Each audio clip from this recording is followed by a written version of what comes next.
Hello friends, आप सबका कक्षा 10 विज्ञान विषय के अध्याय 16 प्राकृतिक संसाधनों का प्रबंधन में हार्दिक स्वागत है। हमने चैप्टर 1 से लेकर 15 तक सभी चैप्टर्स की व्याख्या, उसके पाठ के भीतर दिए गए प्रश्न और सभी अभ्यास के प्रश्नों को भी मैंने बहुत अच्छे से सॉल्व करा दिया है। वो सब क्लासेस आप चैनल की प्लेलिस्ट पर जाकर आराम से देख सकते हैं। आज हमारा अंतिम अध्याय है अध्याय 16, जिसका नाम है प्राकृतिक संसाधनों का प्रबंधन। इसकी व्याख्या की क्लास का पार्ट 1 है। पहले चैप्टर की व्याख्या को हम 2 पार्ट में अच्छे से समझेंगे, उसके बाद हम पाठ के भीतर दिए गए प्रश्न और उसके बाद हम अभ्यास के प्रश्नों को सॉल्व करेंगे। तो चलिए क्लास शुरू करते हैं। देखें, सबसे पहले हम बात करते हैं प्राकृतिक संसाधन की कि आखिर प्राकृतिक संसाधन होते क्या है। तो देखो, जैसा नाम से पता चल रहा है, प्राकृतिक प्राकृतिक का मतलब वे संसाधन जो हमें किसने दिए हैं, जो हमें प्रकृति ने दिए हैं और जीवों या मनुष्यों के द्वारा जिनका उपयोग किया जाता है, जिनका उपयोग अपनी जरूरतों के अनुसार किया जाता है, वे सारे संसाधन क्या है, प्राकृतिक संसाधन है। आपको रटना कुछ भी नहीं है, केवल नाम को पकड़ना है। प्राकृतिक का मतलब प्रकृति। वे सारे संसाधन जो हमें प्रकृति ने दिए हैं और जीवों के द्वारा उनका इस्तेमाल किया जाता है, वे सारे संसाधन कौन से हैं? वे सारे संसाधन प्राकृतिक संसाधन हैं। जैसे उदाहरण की बात करें, मिट्टी हो गया, वायु, जल, कोयला, पेट्रोलियम पदार्थ, वन्य जीवन और वन, ये सारे क्या है? ये सारे प्राकृतिक संसाधन हैं। दूसरे शब्दों में हम क्या कह सकते हैं? देखो, दूसरे शब्दों में कह सकते हैं कि वे संसाधन जो प्रकृति के द्वारा मानव के अस्तित्व एवं विकास के लिए प्रदान किए जाते हैं। ये प्रकृति के द्वारा दिए गए वो संसाधन जो मानव के अस्तित्व, उसके विकास और पृथ्वी पर उसके जीवन जीने के लिए जरूरी है ना, वो सारे संसाधन क्या कहलाते हैं? वो सारे संसाधन प्राकृतिक संसाधन कहलाते हैं। तो बस आपको दोनों में से कोई एक परिभाषा अच्छे से याद रखनी है। रटना कुछ भी नहीं है, केवल नाम पकड़ना है। प्राकृतिक संसाधन वे संसाधन जो हमें प्रकृति ने दिए हैं और जीवों के द्वारा अपने अस्तित्व के लिए इनका इस्तेमाल किया जाता है, वे सारे संसाधन क्या है? प्राकृतिक संसाधन है। उदाहरण आपको कुछ याद रखने हैं, जैसे मिट्टी, वायु, जल, कोयला, पेट्रोलियम पदार्थ, वन्य जीवन, जीव जंतु, ये सारे वन वगैरह, ये सब सारे क्या है? ये सब सारे प्राकृतिक संसाधन के उदाहरण। ठीक है, आगे बढ़ते आगे बात करते हैं, वो है प्राकृतिक संसाधन के प्रकार कि आखिर प्राकृतिक संसाधन कितने प्रकार के होते हैं। ठीक है, तो जो प्राकृतिक संसाधन है वो 2 प्रकार के होते हैं।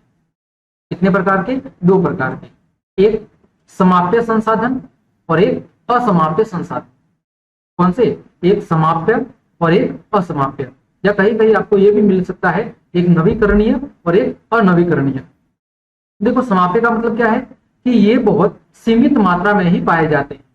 समाप्य संसाधन वे संसाधन हैं जो सीमित मात्रा में ही पाए जाते हैं और क्या हो सकते हैं, और भविष्य में समाप्त हो सकते हैं। यानी अगर हमने हद से ज्यादा उनका उपयोग कर लिया तो भविष्य में ऐसा समय आएगा कि वो पृथ्वी से क्या हो जाएंगे? समाप्त हो जाएंगे। जैसे कोयला और पेट्रोलियम पदार्थ। पेट्रोलियम में पेट्रोल, डीजल, केरोसिन, ये सब हो गए। ठीक है, तो ये कौन से पदार्थ है? ये कौन सा संसाधन है? समाप्य या अनवीकरण योग्य। कौन से हैं? समाप्य या अनवीकरण योग्य। कि अगर एक बार ये प्रकृति से समाप्त हो गए तो फिर से इनको बनाना या उत्पन्न करना क्या हो जाएगा? काफी मुश्किल हो जाएगा या लगभग असंभव के बराबर है। दूसरा प्रकार है असमाप्य, जिसे हम कह सकते हैं नवीकरणीय संसाधन। ये कौन से संसाधन है? ये असीमित मात्रा में पाए जाते हैं। असीमित का मतलब इनकी कोई सीमा नहीं है, ये प्रकृति में बहुत अधिक मात्रा में उपलब्ध है और समाप्त भी नहीं होंगे और कभी भी भविष्य में भी ये कभी समाप्त नहीं होंगे। ये कौन सा संसाधन है? असमाप्य संसाधन है। तो जो प्राकृतिक संसाधन है उसको हमने कितने भागों में बांटा है? 2 भागों में, एक समाप्य और एक असमाप्य। नाम से पता चलना है समाप्य। समाप्य का मतलब ऐसे संसाधन जो समाप्त हो जाएंगे।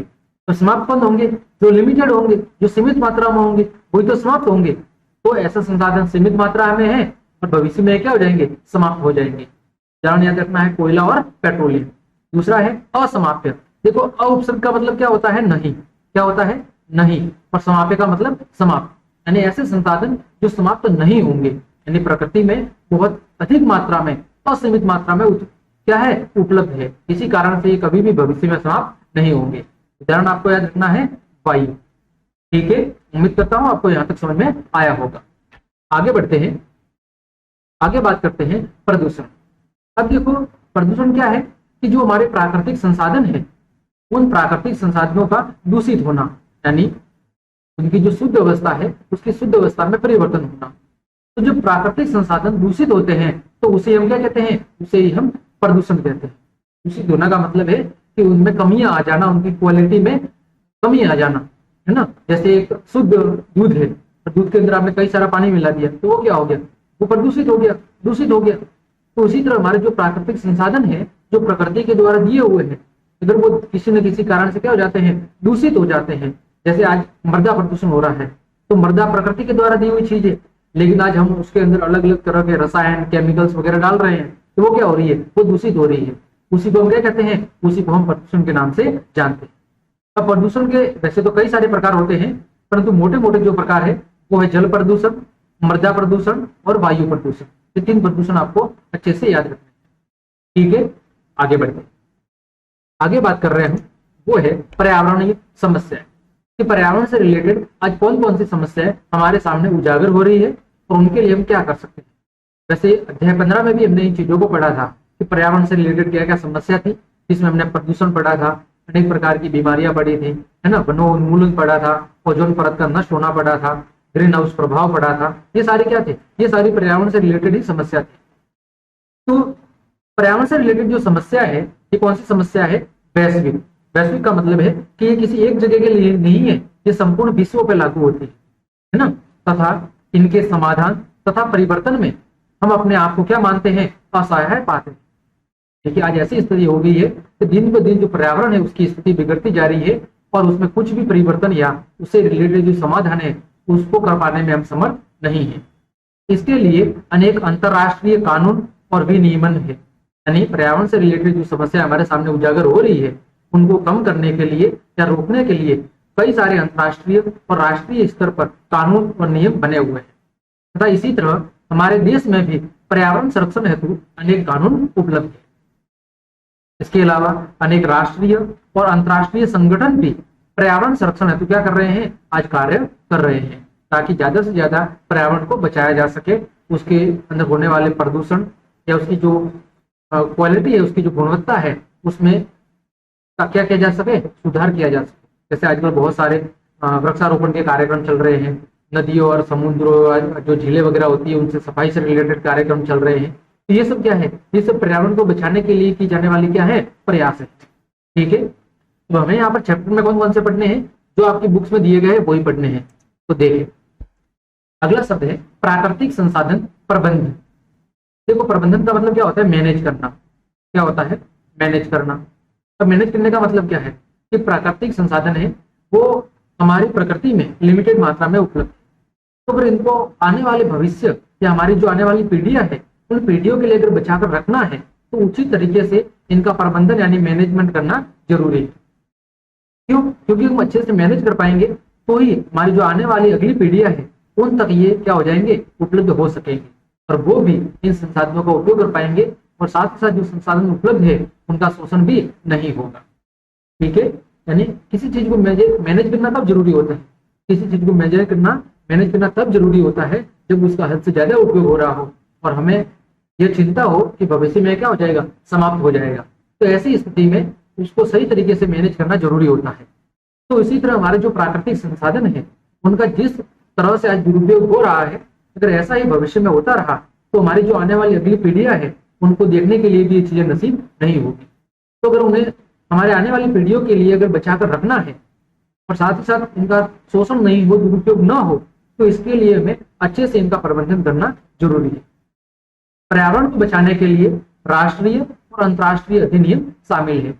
आजकल राष्ट्रीय लेवल पर और अंतर्राष्ट्रीय लेवल पर भी पर्यावरण को बचाने से रिलेटेड कई सारे कानून और नियम बने हुए हैं और उनकी पालना हो भी रही है, नहीं भी हो रही है, और सरकार भी समय समय पर कई सारे प्रयास करती है ताकि पर्यावरण को बचाया जा सके। ठीक है, आगे बढ़ते हैं।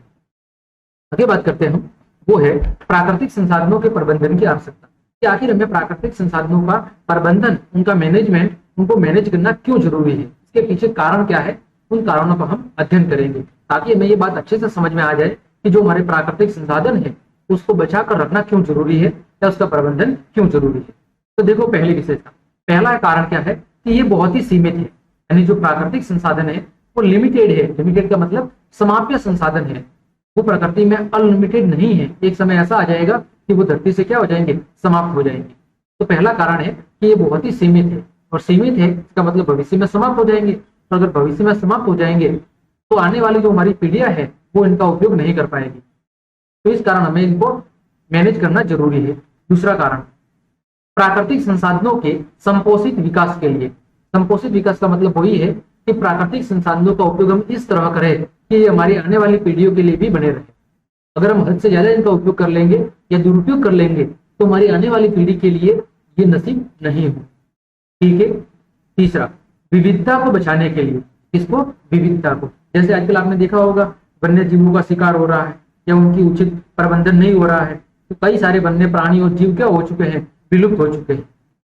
तो इस ऐसी स्थिति में जो जीवों में पाई जाने वाली विविधता है वो विविधता भी धीरे धीरे क्या हो रही है, समाप्त हो रही है।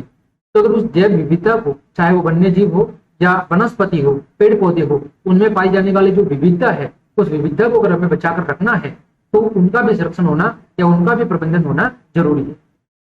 अगला, पारिस्थितिकी तंत्र। अब पारिस्थितिकी तंत्र क्या होता है, हमने पढ़ा था कि जो जैविक और अजैविक घटक है वो मिलकर पारिस्थितिकी तंत्र का क्या करते हैं, निर्माण करते हैं। तो अगर जैविक और जो अजैविक घटक है उनके बीच का अगर संतुलन बिगड़ जाएगा, हमने जो पिछले अध्याय में पढ़ा था, अध्याय 15 में, कि हमारी जो खाद्य श्रृंखला थी उसमें अगर एक चरण भी मिस हो गया तो ऐसी स्थिति में पूरी आहार श्रृंखला या खाद्य श्रृंखला प्रभावित होगी और बाकी के जो जीव है उनका जीवन जीना क्या हो जाएगा, समाप्त हो जाएगा। तो इसी तरह अगर पारिस्थितिकी तंत्र में बैलेंस बनाकर रखना है तो ऐसी स्थिति में हमें प्राकृतिक संसाधनों का प्रबंधन या मैनेजमेंट जरूरी है। अगला, प्राकृतिक संसाधनों को दूषित होने से बचाने के लिए। जितने भी प्राकृतिक संसाधन है जो प्रकृति के द्वारा हमें शुद्ध अवस्था में दिए गए हैं, अगर हम प्राकृतिक संसाधनों को हद से ज्यादा दूषित करेंगे तो ऐसी स्थिति में हमारा भविष्य खतरे में पड़ जाएगा। जैसे जल है, अगर जल का हम हद से ज्यादा प्रदूषण फैलाएंगे, जल प्रदूषण की समस्या अगर हमारे सामने बहुत बड़े स्तर पर होगी तो ऐसी स्थिति में हमारे लिए पीने के लिए शुद्ध जल उपलब्ध नहीं हो पाएगा।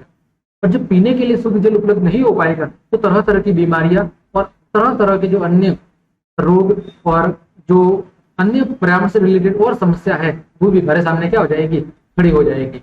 और ऐसी स्थिति में हमारे लिए जीवन जीना क्या हो जाएगा, संभव नहीं होगा। जैसे आजकल वायु प्रदूषण की समस्या बड़े बड़े शहरों में इतनी बढ़ गई है कि आप 10 मिनट खुले में नहीं घूम सकते। तो ऐसी स्थिति में क्या है, ये हमारे लिए हानिकारक बात है या बहुत ही बड़े दुख की बात है कि हमने प्राकृतिक संसाधनों को इतना दूषित कर दिया है कि आज हम खुले रूप से या कुछ समय के लिए भी प्रकृति में खुले रूप से, स्वच्छंद रूप से नहीं घूम सकते। तो ये क्या है, ये बहुत ही बड़ी समस्या है। जो हमारे प्राकृतिक संसाधन है उनको अगर हमें दूषित होने से बचाना है तो भी हमें प्राकृतिक संसाधनों का मैनेज करना जरूरी है। अगला, संसाधनों को समाज के सभी वर्गों में उचित वितरण और शोषण से बचाना। आजकल क्या हो गया है कि कई सारे लोग हद से ज्यादा संसाधनों का उपयोग कर रहे हैं, क्योंकि समाज के कई सारे तबके ऐसे हैं जिनको बहुत ही कम मात्रा में या बिल्कुल न के बराबर उनका उपयोग नसीब होता है। तो अगर हमें इस प्रकार की विविधता को मिटाना है कि सभी के लिए ये उचित रूप से उपलब्ध हो और सभी को समान अधिकार मिले, तो ऐसी स्थिति में इनका मैनेजमेंट होना जरूरी है।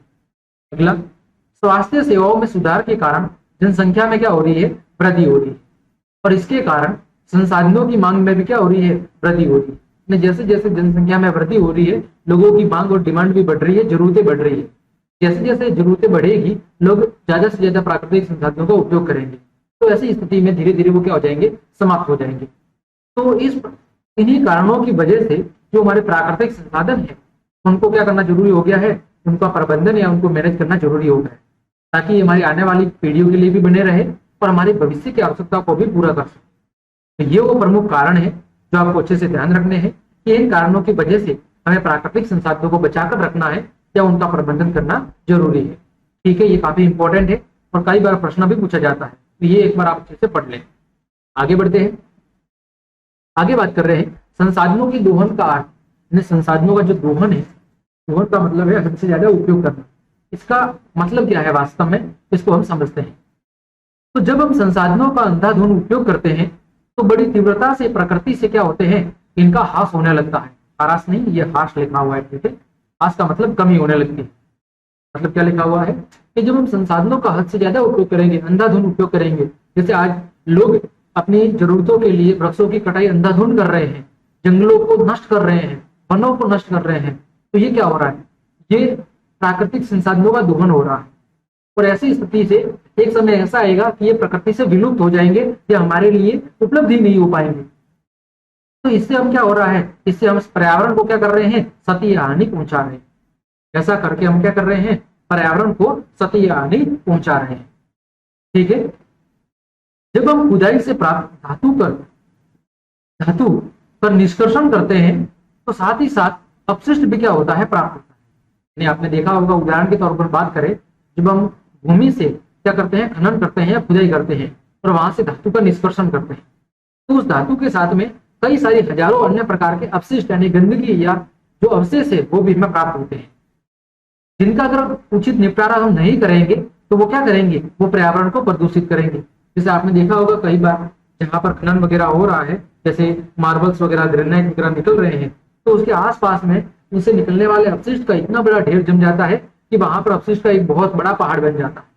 तो वो क्या है, वो पर्यावरण को नुकसान पहुंचा रहा है, जिसके कारण बहुत सी क्या होती है, बहुत सी प्राकृतिक आपदाएं होती है।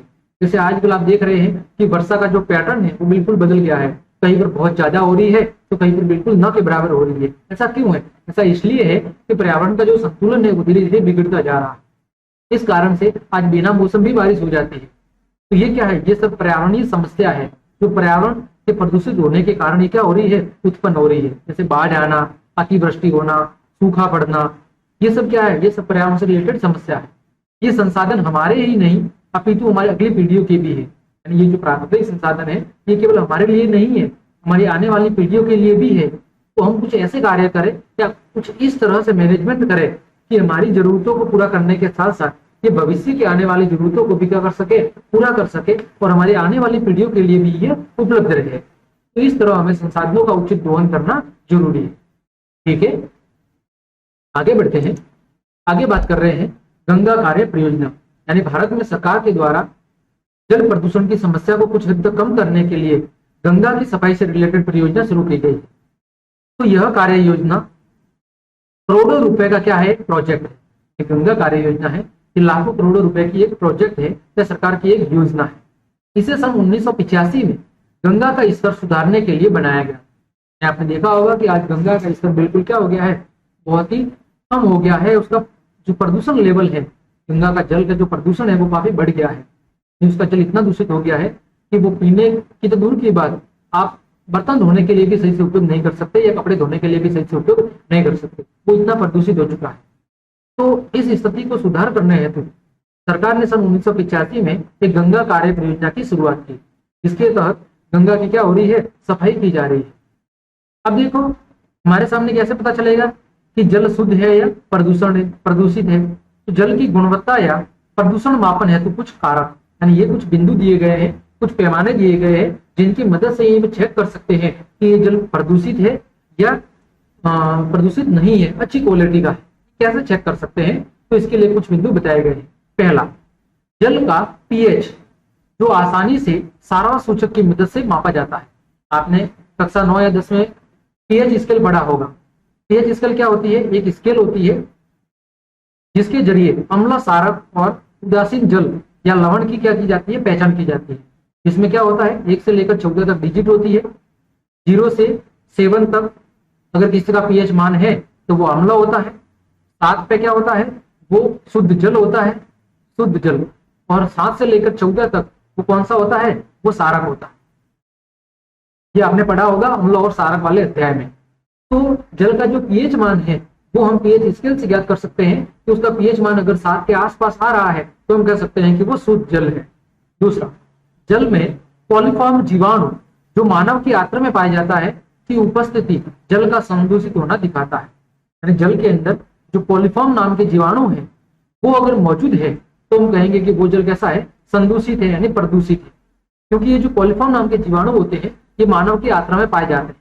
तो अगर आपको पेट दर्द हो रहा है तो आपने डॉक्टर के पास चेक कराया और वो बोले कि आपके मानव की जो आपकी आंत है उसमें कॉलिफॉर्म नामक जीवाणु है, वो जीवाणु कहाँ से होगा, वो जीवाणु दूषित जल से आया होगा। तो हम कह सकते हैं कि हम जो पानी इस्तेमाल कर रहे हैं वो कौन सा है, वो दूषित जल है। और आपने बरसात के समय देखा भी होगा दूषित जल के सेवन से हैजा, डायरिया, उल्टी, दस्त जैसी समस्याएं भी उत्पन्न होती है। तो ये कुछ कारक है या पैमाने हैं जिनकी मदद से हम ये जान सकते हैं कि जल दूषित है या शुद्ध है। ठीक है, पहला आपको याद रखना है पीएच मान। दूसरा याद रखना है कॉलीफॉर्म जीवाणु। ये दो तरीके हैं मुख्यतः जिनकी मदद से हमें चेक कर सकते हैं कि पानी शुद्ध है या दूषित है। ठीक है, आगे बढ़ते हैं। आगे बात कर रहे हैं पर्यावरण को बचाने के लिए 3 प्रकार के आर। कहीं कहीं ये 5 भी लिखे हुए हैं, लेकिन आपकी बुक में 3 दिए हुए हैं, तो हम बुक के अनुसार ही पढ़ेंगे। 3 प्रकार के आर का मतलब क्या है, ये 3R सिद्धांत भी कहते हैं। आपको परीक्षा में ये भी लिखा जा सकता है कि पर्यावरण को बचाने संबंधी 3R सिद्धांत को समझाइए। ये सिंपल ऐसे भी लिखा हो सकता है कि 3R सिद्धांत क्या है समझाइए। तो ये काफी इंपॉर्टेंट है और परीक्षा में बार बार पूछा जाता है, तो ये आप अच्छे से तैयार कर लें। देखो, पहला है कम उपयोग। क्या है? कम उपयोग। दूसरा है पुनः चक्रण। तीसरा है पुनः उपयोग। ठीक है, देखो कम उपयोग का मतलब है रिड्यूस। क्या है? रिड्यूस। RRR, इसका मतलब है रिसाइकल। क्या है? रिसाइकल। और इसका मतलब है रीयूज। आया समझ में? पहला है रिड्यूस, रिड्यूस का मतलब कम उपयोग। दूसरा रिसाइकल यानी पुनः चक्रण, और तीसरा रीयूज यानी पुनः उपयोग। देखो कम उपयोग में क्या है? कम उपयोग में है कि जब आवश्यकता ना हो तब पंखे और बल्ब का स्विच बंद कर देना। मतलब हमारी जितनी जरूरत है उतना ही इस्तेमाल करना, कम से कम उपयोग करना। जितनी हमारे लिए बहुत ही ज्यादा अगर इमरजेंसी है या बहुत ही ज्यादा जरूरी है, उसी समय उसका उपयोग किया जाए, कम से कम उपयोग करें। जैसे आप कमरे में सो रहे हैं और बिल्कुल गर्मी नहीं है, तो ऐसी स्थिति में पंखा बंद कर दें।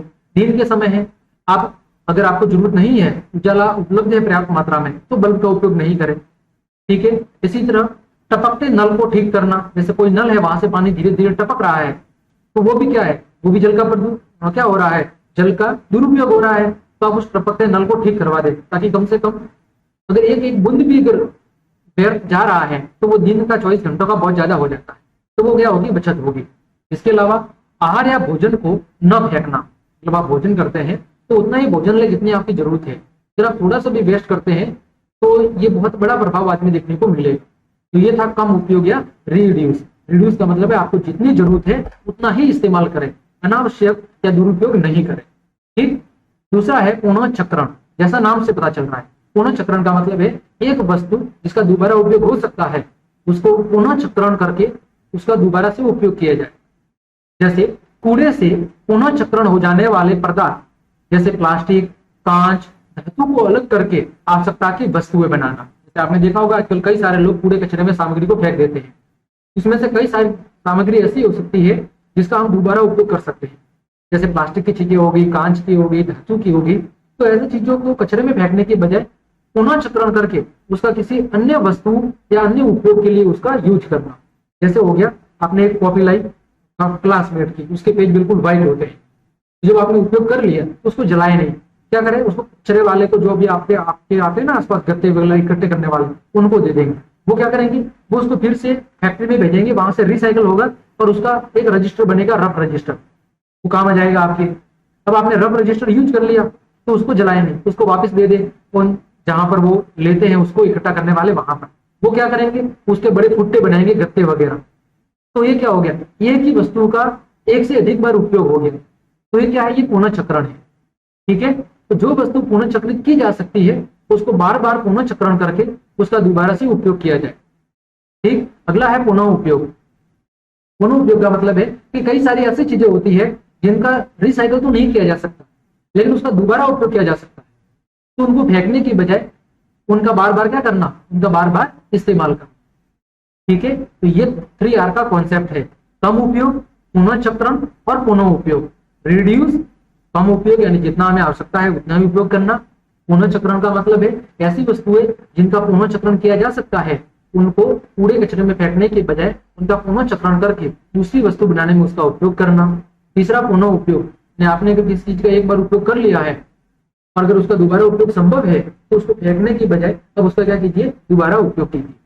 ठीक है, नोट लिखा हुआ है कि जो पुनः इस्तेमाल है या पुनः जो उपयोग है वो पुनः चक्रण से क्या है? बेहतर है, क्योंकि इसमें ऊर्जा की बचत होती है। मतलब क्या हुआ कि जो पुनः उपयोग है वो पुनः चक्रण की तुलना में अच्छा है। क्यों? क्योंकि पुनः चक्रण के लिए उसको फिर से कल कारखानों या फैक्ट्रियों में भेजना पड़ेगा, उसके लिए कई सारी फिर से प्रक्रिया होगी और उसके बाद उसका उपयोग होगा। बल्कि पुनः उपयोग में आप एक बार उपयोग करने के बाद आपको किसी प्रकार की फैक्ट्री या कल कारखानों में इसको भेजने की जरूरत नहीं है, बल्कि उसका उपयोग आप घर पर ही दूसरे कार्य के लिए कर सकते हैं। तो हम कह सकते हैं कि जो पुनः उपयोग है वो पुनः चक्रण की तुलना में बेहतर है या अच्छा है। ठीक, चलिए उम्मीद करता हूं ये बात भी आपको अच्छे समझ में आई होगी। आगे बढ़ते हैं। संपोषित विकास क्या होता है, देखें समझे। तो संपोषित विकास की संकल्पना मनुष्य की वर्तमान आवश्यकताओं की पूर्ति और विकास के साथ साथ भावी संतति के लिए संसाधनों का संरक्षण भी करती है। मतलब संपोषित विकास क्या कहता है, संपोषित विकास ये कहता है कि जो हमारे लिए प्राकृतिक संसाधन उपलब्ध है इनका हम इस तरह से उपयोग करें कि ये हमारी आवश्यकता भी पूरी कर ले और हमारी जो आने वाली भविष्य की पीढ़ियां हैं उनके लिए भी ये पर्याप्त मात्रा में बने रहे। ये जो सिद्धांत है ये कहलाता है संपोषित विकास।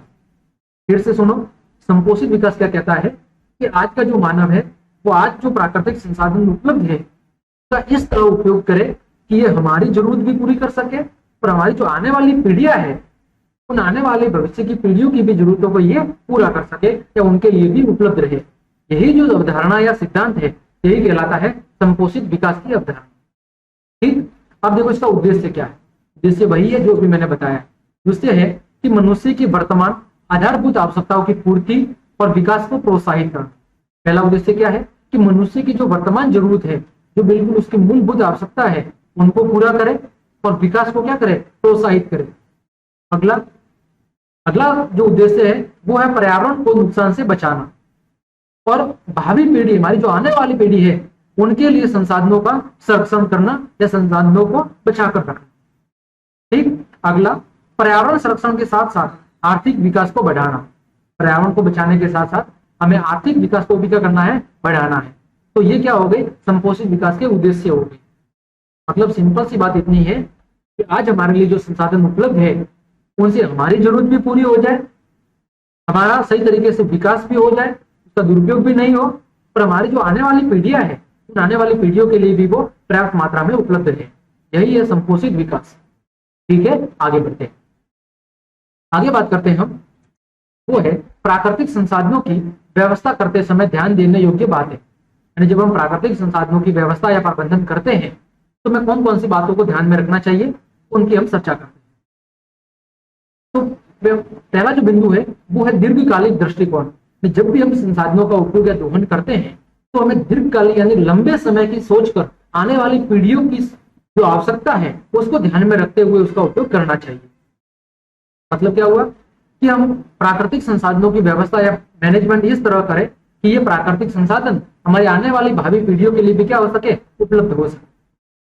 इनका वितरण सभी समूहों में समान रूप से हो, न कि कुछ प्रभावशाली लोगों को ही इसका लाभ हो। और जो प्राकृतिक संसाधन है उसका वितरण, डिस्ट्रीब्यूशन इस तरह हो कि ये सभी वर्गों के लिए समान रूप से उपलब्ध हो। ऐसा नहीं है कि जो प्रभावशाली अमीर लोग हैं उनके लिए बहुत बड़ी मात्रा में उपलब्ध हो जाए तो उनको ही सब दे दे और जो बेचारे गरीब या मध्यम वर्ग है उनके लिए उपलब्ध नहीं हो, तो ऐसा नहीं होना चाहिए। अगला, अपशिष्टों के सुरक्षित निपटान का भी प्रबंध होना चाहिए और प्राकृतिक संसाधनों की व्यवस्था करते समय उनके दोहन से जो अपशिष्ट है उन अपशिष्ट को निपटान सही तरीके से हो। जो अपशिष्ट पदार्थ जैसे खनिज है, खनिज को भूमि से निकालेंगे तो उनके साथ अन्य जो अपशिष्ट है, अनावश्यक पदार्थ है, वो भी निकलेंगे, तो उनके निपटान से संबंधित भी उचित व्यवस्था होनी चाहिए। इन बातों का हमें अच्छे से ध्यान रखना चाहिए। ठीक है, ठीक है। तो हमने क्या समझा कि जब भी हम प्राकृतिक संसाधनों के प्रबंधन या व्यवस्था की बात करेंगे तो हमें दीर्घकालीन दृष्टिकोण को, लंबे समय के आने वाले भविष्य की जरूरतों को ध्यान में रखते हुए उनका प्रबंधन या व्यवस्था करनी होगी, ताकि हमारे आज की आवश्यकताओं के साथ साथ वो आने वाले भविष्य की आवश्यकताओं को भी पूरा कर सके। ठीक है, आगे बढ़ते। अगला है वन्य एवं वन्य जीव संरक्षण। ये क्या है, समझे, नाम से पता चल रहा है वन्य और वन्य जीवन संरक्षण। वन के साथ साथ वन में रहने वाले जो अन्य जीव है उनका संरक्षण।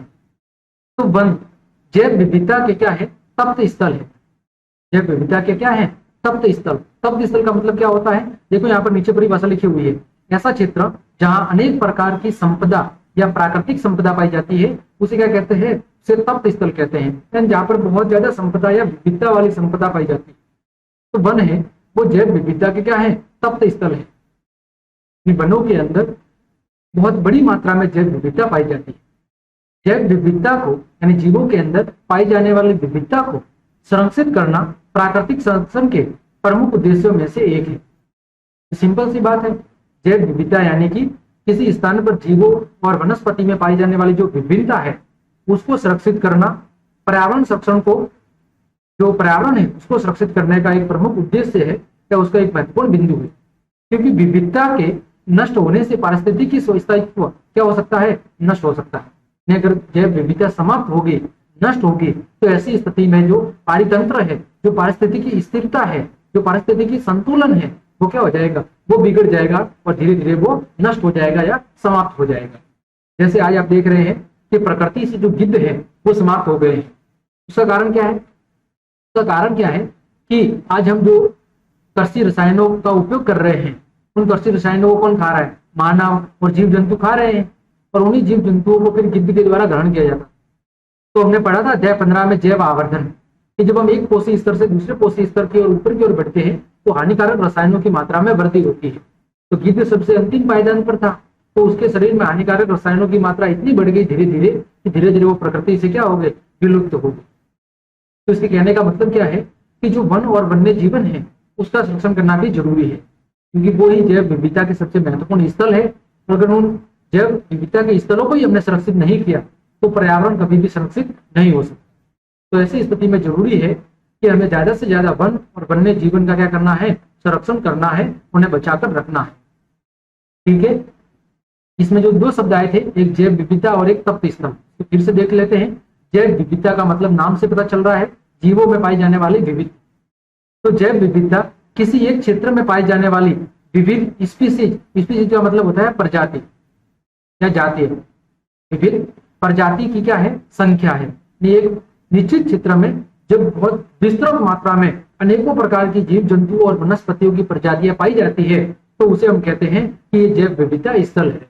जैसे वहां पर पुष्पी पादप के विभिन्न प्रकार हो सकते हैं, पक्षियों की विभिन्न प्रजातियां हो सकती है, कीटों की, सरीसृपों की, जीवाणुओं की, है ना, अलग अलग तरह की जो विविधता एक जगह हमें देखने को मिलती है तो उसे हम जैव विविधता स्थल कहते हैं। ठीक है, और तप्त स्थल क्या है? तो तप्त स्थल का मतलब है कि एक ऐसा क्षेत्र, एक निश्चित क्षेत्र जहां पर अनेक प्रकार की, यहाँ पर तो क्या है, पाई जाने वाली अलग अलग प्रकार की बहुत सारी प्रजातियां पाई जाती है, तो उसे क्या कहेंगे, जैव विविधता स्थल। और जब अनेक प्रकार की संपदा वहां पर हो, यहाँ पर देखो क्या है, प्रजातियां हैं, इनमें थोड़ा बहुत अंतर है, बाकी एक ही चीज है। जैव विविधता स्थल कह लो या तप्त स्थल कह लो, कि जहां पर अनेक प्रकार की संपदा पाई जाती है उसे हम क्या कहते हैं, उसे हम तप्त स्थल के नाम से जानते हैं। ठीक है, तो अगर वन्य और वन्य जीवन संरक्षण को हमें बचाना है, ठीक है, तो ऐसी स्थिति में हमें जैव विविधता और तप्त स्थल को बहुत क्या करना है, बचाकर रखना है। ठीक है, जितने भी जैव विविधता या तप्त स्थल है इनका हमें संरक्षण पहले करना होगा, ताकि हमारे वन और वन्य जीवन से संबंधित जितने भी अन्य जो जीव जंतु है या जो अन्य स्पीसीज है वो क्या हो सके, सुरक्षित हो सके। तो वो सुरक्षित होंगे तो हमारे पारितंत्र या जो पारिस्थितिकी तंत्र है वो भी संतुलित रहेगा और वो भी क्या होगा, स्थायी रूप से बना रहेगा। ऐसी स्थिति में विभिन्न जीवों के बीच जो खाद्य श्रृंखला है वो भी क्या होगी, प्रकृति में बनी रहेगी। ठीक है, आगे बढ़ते हैं। आगे बात करते हैं दावेदार। दावेदार का मतलब क्या है, देखिए समझे। ऐसे लोग जिनका जीवन कार्य किसी चीज पर निर्भर हो वे उसके दावेदार होते हैं। ऐसे लोग जिनका जो जीवन से संबंधित कार्य है वो किसी एक पर्टिकुलर चीज पर क्या हो, निर्भर हो, उसे हम क्या कहते हैं, उसे हम दावेदार कहते हैं। अब जो दावेदार है उनको यहाँ पर 4 कैटेगरी में बांटा गया है। कितनी कैटेगरी में, 4 कैटेगरी में। किसके आधार पर, वनों पर उनकी निर्भरता के आधार पर, कि वो वनों पर किस तरह निर्भर है या वन की किन चीजों पर निर्भर है, इस आधार पर दावेदारों को 4 भागों में बांटा गया है। पहला है स्थानीय लोग, दूसरा है सरकारी वन विभाग, तीसरा है उद्योगपति और चौथा है वन्य जीवन व प्रकृति प्रेमी। इन 4 दावेदारों की कैटेगरी बांटी गई है। किसके आधार पर, वनों पर उनकी निर्भरता के आधार पर, कि वो वनों पर किस तरह निर्भर है। सबसे पहले बात करते हैं स्थानीय लोग। तो जो स्थानीय लोग हैं वो किसके लिए निर्भर होंगे वनों पर, वो अपनी जो आवश्यकता के लिए चीजें हैं, जो अपनी आवश्यकता की चीजें हैं, अपनी आवश्यकता की चीजों के लिए वो क्या होंगे, वनों पर निर्भर रहेंगे, वनों पर निर्भर या आश्रित रहेंगे। जैसे लकड़ी हो गया, कोई पशुओं के लिए चारा हो गया, है ना, गोंद हो गया, इसके अलावा अन्य कोई जरूरी चीजें होगी जिन पर उनका जीवन निर्भर है। जो स्थानीय लोग हैं वो अपनी जो आवश्यकता की वस्तुएं हैं, जो अपनी आवश्यकता या जीवन के लिए जरूरी है, उन जरूरी चीजों के लिए क्या करेंगे, वो वनों पर निर्भर रहेंगे। फिर सरकारी वन विभाग, सरकारी वन विभाग देखो, तो सरकार जिसके पास वनों का क्या है, स्वामित्व है, अधिकार है, जो वनों के मालिक हैं, सरकार के द्वारा निर्धारित किए गए हैं तथा वनों को नियंत्रित करते हैं। यानी कि सरकारी वन विभाग के जो लोग हैं वो कैसे निर्भर है, या तो वो उनके उन वनों के क्या है, स्वामी है, उनके अधिकार वाले हैं, जिनका सरकार के द्वारा उनको अधिकार दिया गया है, और वो क्या कर रहे हैं, वनों को नियंत्रित या कंट्रोल करने का काम कर रहे हैं ताकि वो बने रहे और लोगों के द्वारा उनको अनावश्यक रूप से उपयोग नहीं किया जाए या उनका दुरुपयोग नहीं किया जाए। उनको बचाकर रखने की जिम्मेदारी किसकी है, सरकारी वन विभाग की है। फिर उद्योगपति, उद्योगपति क्या करते हैं, ये वनों से प्राप्त उत्पादों को क्या करते हैं, उपयोग करते हैं। जो उद्योगपति है वो वनों से प्राप्त होने वाली जो उपयोगी चीजें हैं, जो उत्पाद है, उनका उपयोग अपने उद्योगों में करते हैं। अगला, वन्य जीवन व प्रकृति प्रेमी, ये लोग क्या करते हैं, तो ये लोग प्रकृति को बचाना चाहते हैं। कि प्रकृति को बचाने से रिलेटेड जितने भी क्रियाकलाप होते हैं, जैसे वृक्षारोपण करना, जल को एकत्रित करना, है ना, ये सारी सुविधाएं, वन्य जीवों को बचाना, ये सब कार्य कौन करते हैं, वन्य जीव के जो प्रकृति प्रेमी हैं वो वनों को बचाने का काम या प्रकृति को बचाने का काम करते हैं। तो इस तरह हमने क्या पढ़ा कि वनों पर निर्भरता के आधार पर दावेदारों को 4 कैटेगरी में बांटा गया है। तो चारों लोग अलग अलग तरह से क्या करते हैं, अपनी दावेदारी पेश करते हैं। कुछ स्थानीय लोग हैं, जो जरूरत की चीजों के लिए उस पर निर्भर है। सरकारी वन विभाग के जो कर्मचारी है वो उनको बचाने के उद्देश्य से उनके स्वामी या अधिकार मालिक के रूप में क्या कर रहे हैं, कार्य कर रहे हैं। उद्योगपति वनों से प्राप्त होने वाले उत्पादों पर निर्भर है और उनका उपयोग वो अपने उद्योगों में कर रहे हैं। और जो प्रकृति प्रेमी है वो प्रकृति को बचाने के उद्देश्य से क्या है, वनों पर निर्भर है। ठीक है, आगे बढ़ते हैं। आगे बात कर रहे हैं कुछ ऐसे उदाहरण जहां निवासियों ने वन्य संरक्षण में या वन संरक्षण में मुख्य भूमिका निभाई है। नहीं, हमारे सामने ऐसे कई सारे उदाहरण मौजूद है जहां पर लोगों ने या वहां पर रहने वाले स्थानीय लोगों ने, निवासियों ने वन संरक्षण में, वनों को बचाने में महत्वपूर्ण भूमिका निभाई है। तो उसमें सबसे जो पहला उदाहरण आता है वो है खेजड़ी वृक्ष या खेजड़ी वृक्ष। ये राजस्थान की घटना है। अमृता देवी बिश्नोई, इसका नाम लिया जाता है सबसे पहले। जब भी खेजड़ी वृक्ष की बात की जाती है या उसको बचाने की बात की जाती है तो सबसे पहला नाम आता है अमृता देवी बिश्नोई। बात है सन 1731 की। मैं राजस्थान के जोधपुर के एक गांव में खेजड़ी वृक्षों को बचाने के लिए 363 लोगों के साथ अपने आप को बलिदान कर दिया था। ऐसी घटना थी।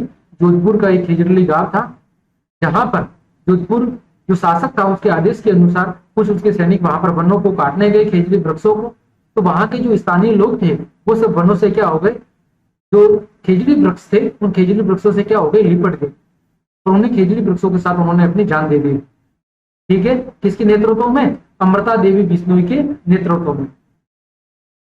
भारत सरकार ने जीव संरक्षण के लिए अमृता देवी बिश्नोई राष्ट्रीय पुरस्कार की घोषणा भी की है, जो उनकी स्मृति में प्रतिवर्ष दिया जाता है। और प्रति वर्ष विश्व का एकमात्र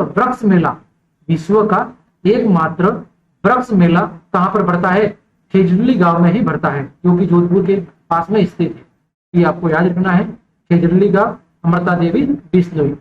सन 1731 की बात है, जो जोधपुर के महाराजा अजीत सिंह ने वहां पर अपने सैनिकों को पेड़ों को काटने की आज्ञा दी। वहां के जो लोग थे वो उन खेजड़ी वृक्षों से आकर लिपट गए और उनके साथ ही उन्होंने अपना क्या दे दिया, बलिदान दे दिए। उसी की याद में प्रति वर्ष वृक्ष मेला भी बढ़ता है और अमृता देवी बिश्नोई राष्ट्रीय पुरस्कार भी दिया जाता है। तो ये सबसे महत्वपूर्ण घटना थी जो वन्य जीवों को वन्य जो संरक्षण है, वनस्पति है, उस वनस्पति के संरक्षण हेतु किया गया सबसे बड़ा योगदान या बलिदान। ठीक है, दूसरा उदाहरण हमें देखने को मिलता है चिपको आंदोलन। यह आंदोलन गढ़वाल के नैनी नामक गांव में हुआ था। उत्तराखंड में जगह है गढ़वाल, वहां का रैनी गांव है, वहां पर हुआ। वहां की महिला उसी समय वन पहुंच गई जब ठेकेदार के आदमी क्या करने लगे, वृक्ष काटने लगे। महिलाएं पेड़ों से चिपक कर खड़ी होगी और ठेकेदारों के आदमियों को वृक्ष काटने से क्या कर दिया, रोक दिया। ठीक है, यह आंदोलन तीव्रता से बहुत से समुदायों में फैल गया और सरकार को वन संसाधनों के उपयोग के लिए प्राथमिकता निश्चित करने पर, पुनः विचार करने पर क्या कर दिया, मजबूर कर दिया। ये ऐसी घटना थी कि सरकार ने उन आदेशों को तुरंत ही निरस्त कर दिया और भविष्य में कि किस प्रकार के वनों की कटाई की जानी है, इसके लिए अलग से नियम कायदे और उन पर पूर्ण विचार करने हेतु क्या कर दिया, बाधित कर दिया। तो ये भी एक बहुत बड़ी घटना थी वन्य संरक्षण से संबंधित। अगला उदाहरण है वो है पश्चिम बंगाल का वन विभाग। पश्चिम बंगाल के वन विभाग ने शहीद हुए साल के वृक्षों को अराबाड़ी वन क्षेत्र में क्या दिया, नए जीवन दिया। पश्चिम बंगाल का जो वन विभाग था उसने जो साल के वृक्ष थे जो धीरे धीरे नष्ट हो रहे थे, तो उनसे रिलेटेड कुछ महत्वपूर्ण कार्य कर अराबाड़ी वन क्षेत्र में उन्हें पुनः नया जीवन दिया। यहाँ पर वहां पर बहुत बड़ी मात्रा में फिर से साल के वृक्षों का क्या किया, वृक्षारोपण किया या उन्हें नया जीवन दिया। तो इस प्रकार हमें कई सारे ऐसे उदाहरण देखने को मिलते हैं जहां पर लोगों के द्वारा या स्थानीय लोगों के द्वारा वन संरक्षण से रिलेटेड महत्वपूर्ण कार्य किए गए या उनके बचाने के लिए भरपूर प्रयास किए गए। तो इस तरह हमें भी अपने आसपास प्रकृति को बचाने के लिए जहां तक संभव हो अपना योगदान देना चाहिए, ज्यादा से ज्यादा वृक्षारोपण करना चाहिए और जहां तक संभव हो पर्यावरण प्रदूषण को बचाने की जिम्मेदारी लेनी चाहिए या कोशिश करनी चाहिए। और इन प्रयासों की मदद से हम अपने पर्यावरण को कुछ हद तक बचा सकते हैं। ठीक है, तो आज की क्लास को हम यहीं पे विराम देते हैं। चैप्टर के जो अगले के टॉपिक है, जो आगे के टॉपिक है, उन टॉपिक को हम अगली क्लास में शेयर करेंगे। तो क्लास देखने के लिए आप सभी को धन्यवाद। अगर आपको मेरी क्लास पसंद आई है तो फिर लाइक, कमेंट, शेयर और सब्सक्राइब जरूर करें। इसके अलावा आप मेरे सभी प्रकार के नोट्स है तो टेलीग्राम ग्रुप को ज्वाइन कर लें। वहां पर आपको सभी प्रकार के नोट्स और स्टडी मटेरियल बिल्कुल फ्री ऑफ कॉस्ट दिया जाएगा। तो आज के लिए इतना ही। जय हिंद, जय भारत।